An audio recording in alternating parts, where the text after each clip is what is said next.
पुराण वार्तान सहितान धर्मान बक्षे सनातन। मंचासीन विशिष्ट विद्वज्जनेरा, परम्परार विद्यार्थी, पृथिवीर चलमान देवकुल एवं যতদূর পর্যন্ত আমার শব্দ তরঙ্গায়িত হচ্ছে সবাইকে গোস্বামী তুলসীদাসজির ভাষায় सीता राम मैं जग जानी सबहु करहु प्रणाम करी जोर पानी।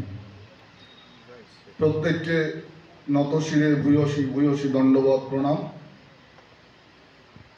परम्परार এই সমাবর্তন অনুষ্ঠান আজ নয়, এর আগেও আমি কয়েকবারই গিয়েছি এবং পরম্পরার সঙ্গে বিভিন্ন সময় ওতপ্রোতভাবে যুক্ত থেকেছি।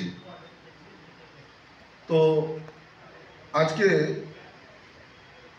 আমাদের বিশেষ করে বাংলায় শুধুমাত্র ব্রাহ্মণ কুল নয়, সমগ্র হিন্দুরাই কোথায় যেন একটা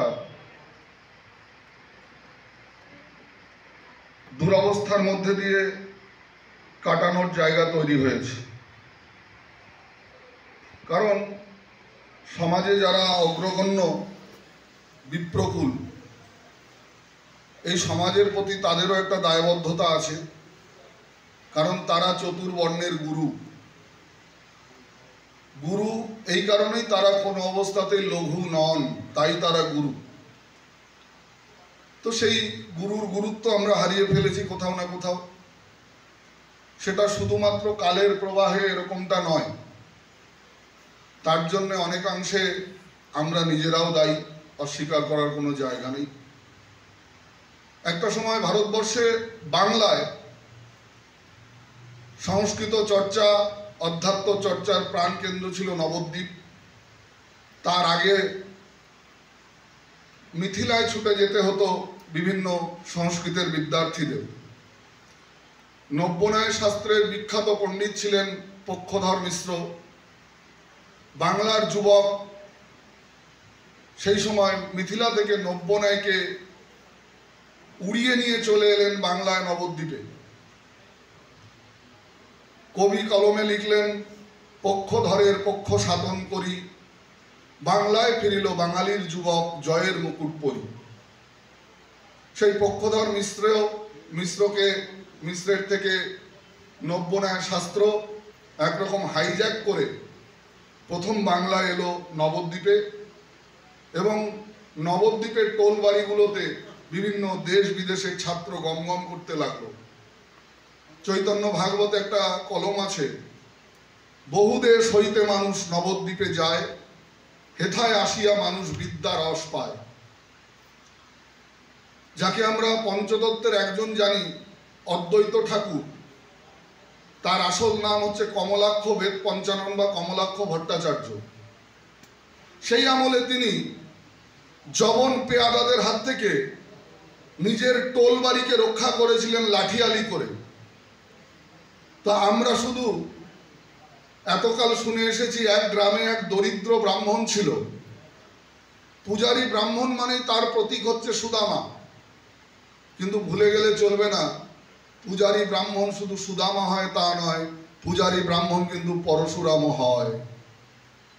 আজকে বাংলার যা অবস্থা, যেখানে একদিকে জনাব ফিরাদ হাকিম বলেন ইনশাআল্লাহ और कुछ दिन इंतजार करिए सारे आवाम उर्दू बोलेगा, যারা একটা পক্ষ আবার বাংলা এবং বাঙালির বড় ঠেকা নিয়েছে, তারা নাকি বাংলা পক্ষ, শুক্লপক্ষ না কৃষ্ণপক্ষ আমি জানি না, তবে তাদের নাম বাংলা পক্ষ। তাদের কাজ কি? কোনো ঠেলাওয়ালা, তার ঠেলার মধ্যে হিন্দিতে লেখা আছে আপনি বাংলায় ব্যবসা করছেন কেন হিন্দি বলবেন, মুছে দিয়ে এলো বলপূর্বক। অথচ তারা এই বাঙালি বাঙালি বাঙালির আড়ে কাদেরকে সংরক্ষণ দিচ্ছেন? এখন আমি যদি বলি আমি সকালে উঠে গোসল করে দুপুরে খালার বাড়িতে দাওয়াত খেয়ে আসেরে ফুফার বাড়িতে নাস্তা করব, এটা কেউ কি আপনি বাংলা বলবেন? তার মানে বাংলার আরে আমরা কোথাও না কোথাও বাংলা ভার্সনে যারা আরবি বলে তাদেরকে প্রোটেকশন দিয়েছি এতকাল। তাই প্রোটেকশন নয়, সগর্বে স্বধর্মের প্রতি গর্বান্বিত হওয়া। আমি আমাদের এই পুরোহিত সমাজের কাউকে বলতে শুনেছি, লক্ষ্যকণ্ঠে গীতার যে আয়োজন হয়েছিল তার উদ্যোক্তাদের মধ্যে আমিও একজন ছিলাম। আমি বলতে শুনেছি ওটা পার্টির প্রোগ্রাম, রাজনৈতিক প্রোগ্রাম। যদি লক্ষ্যকণ্ঠে গীতা রাজনৈতিক প্রোগ্রাম হয়, এইরকম রাজনৈতিক প্রোগ্রামকে আমি সাধুবাদ জানাই, সমস্ত রাজনৈতিক দলকে সেখানে আহ্বান জানাই। আপনাদের কাছে বলে রাখি প্রসঙ্গতই, এই লক্ষ্যকণ্ঠে গীতাতে আমরা ক্ষান্ত নই। এতকাল শ্রীমদ্ ভাগবত গীতা মরার বুকে চাপানো হতো, লক্ষ্যকণ্ঠে গীতার মাধ্যমে আমরা যুবক ছেলেদের হাতে গীতা তুলে দিতে পেরেছি। এই গীতা নিয়ে আগামী দিনে আমরা যা কেউ করে দেখায়নি, বাঙালির হিয়া অমিয় মথিয়া নিমাই ধরিল কায়া, কাশ্মীরের লালবাগে আমরা 50,000 কণ্ঠে গীতা পাঠ করব, যে ঔদ্ধত্য কেউ কোনোদিন দেখায়নি। সেই রকম চিন্তাভাবনা চলছে। এবং শুধু তাই নয়, বাংলাদেশ রমনা কালীবাড়ি আজকে আমাদের ডাকছে যে আপনারা আসুন, এরকম একটা ইভেন্ট, ধর্মীয় ইভেন্ট অ্যারেঞ্জ করুন। সেই বাঙালির গৌরবান্বিত ইতিহাস আমাদের পড়ানো হয়নি, আমরা ভুলে গেছি। ইতিহাসের পাতায় তোমরা পড়ো কেবল মিথ্যে, বিদেশিরা ভুল বোঝাতে চায় তোমাদের চিত্তে। বিভিন্ন কালখণ্ডে ভারতবর্ষে হাজার হাজার দেবালয় ধূলিসাৎ